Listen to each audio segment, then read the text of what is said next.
Jake, kung hindi mo na itutuloy ang kasal, naiintindihan ko naman. Bianca. Alam ko naman kasi hindi na kailangan. Bianca, please stop it. Wala tayong dahilan para hindi ituloy yung kasal. Everything is set. We're still getting married.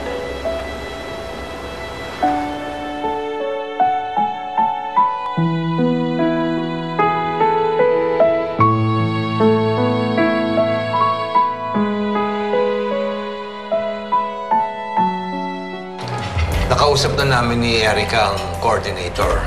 So everything is all set. Kailangan nyo lang sumipot sa simbahan. Kuya Jaime, maraming salamat po. Kung hindi dahil sa iyo ni Ate Erica, baka kay Dwayne wala po ako. No need to thank us. Sana nga na-involve po si Leslie sa atin. Eh di sana napabilis yung wedding ninyo. Pagpasensyahan niyo na lang siya. Okay lang yun, Dad. Marami na rin naman kayong naitulong sa amin eh. Ayaw lang namin ma-stress si Bianca. Siyempre, nag-aalala kami. Eh, ayoko naman ang paglabas ng apo ko nakakunot ang noo. About that, meron nga pala kaming bad news. Bianca isn't pregnant. Ito sa false alarm. Pero wala pa rin naman magbabago sa mga plano namin eh. We're still getting married. Tomorrow, we start a new life.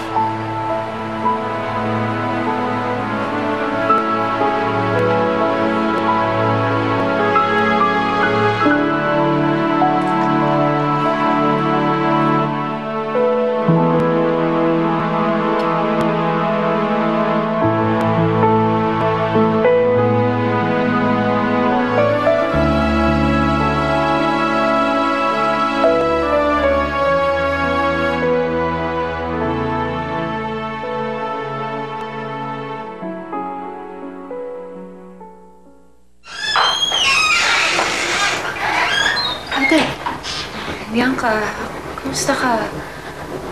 Bakit naman di mo sinabi sa akin yung nangyari sa'yo? Okay lang naman ako, ate. Tsaka isa pa, ayoko naman na mag-alala ka pa sa akin kasi wala na rin namang magagawa. Siguro hindi lang talaga panahon para magka-baby kami ni Jake. Eh, ang pagpapakasal. Bianca, I mean, hindi na dapat madaliin, di ba? Bakit hindi mo na kayo maghintay hanggang sa makatapos ka? Ate, nakapag-decision na kami ni Jake. Isa pa, di ba dapat natutuwa ka? Kasi hindi ako pakakasalan ni Jake dahil lang sa nabuntis niya ako. Papakasalan niya ako kasi mahal niya ako. Sana talaga ate maging masaya ka naman para sa amin. Kasi ako masaya ako.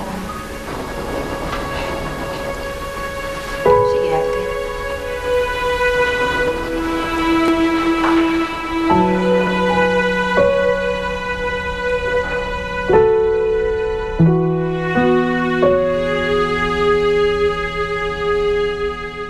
Walang kasong sakit sa likod.